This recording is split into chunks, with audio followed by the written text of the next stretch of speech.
Assalamualaikum warahmatullahi wabarakatuh. Perkenalkan, nama saya Irmayanti M dari kelas A angkatan 2018, NIM 18270410007, Program Studi Pendidikan Teknologi Pertanian.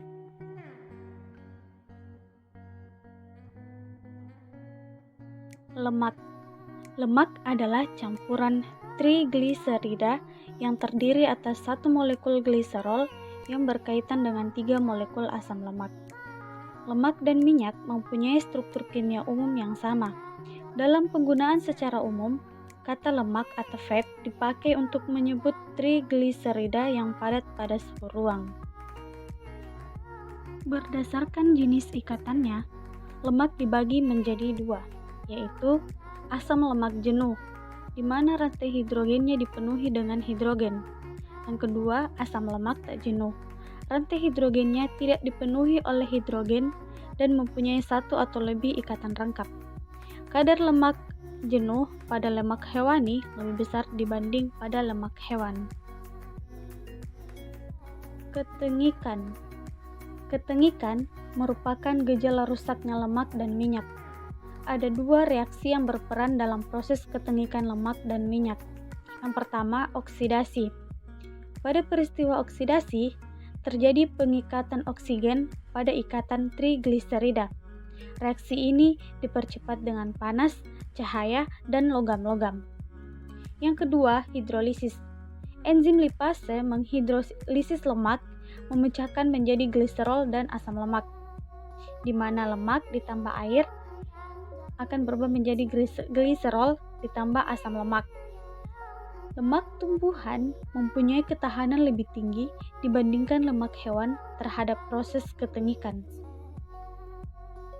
Sumber lemak: ikan sarden, mentega dan margarin, susu, krim dan keju, makanan yang dipanggang, kue, cake, serta minyak.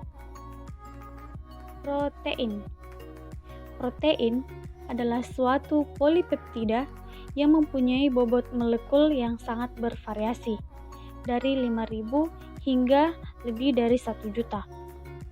Dengan cara hidrolisis oleh asam atau enzim, protein akan menghasilkan asam-asam amino.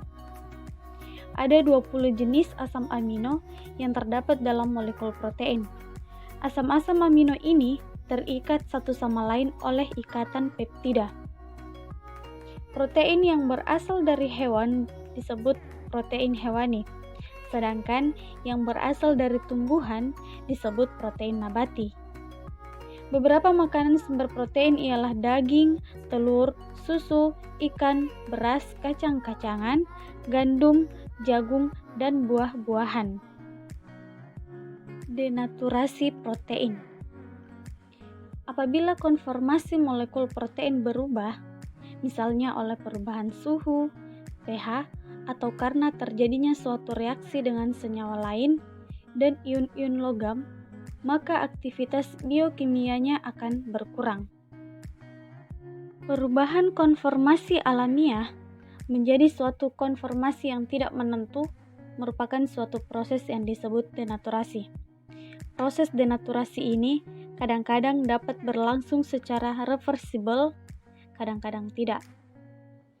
Penggumpalan protein biasanya didahului proses denaturasi yang berlangsung dengan baik pada titik isoelektrik protein tersebut. Protein akan mengalami penggumpalan apabila dipanaskan pada suhu 50 derajat Celcius atau lebih. Vitamin dan mineral. Vitamin merupakan senyawa organik yang diperlukan tubuh dalam jumlah kecil untuk mempertahankan kesehatan dan seringkali bekerja sebagai kofaktor untuk enzim metabolisme.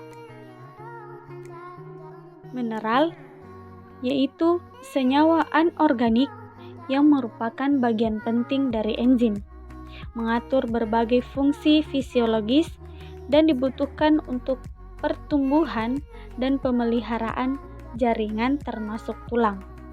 Klasifikasi vitamin.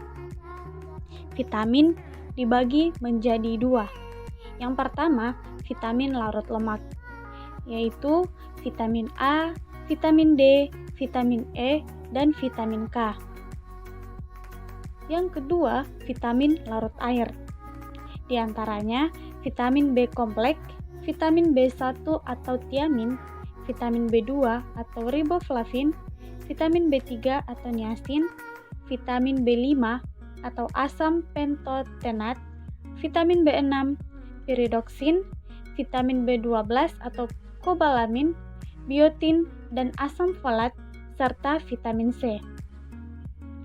Sekian materi yang sempat saya presentasikan, kurang dan lebihnya mohon dimaafkan.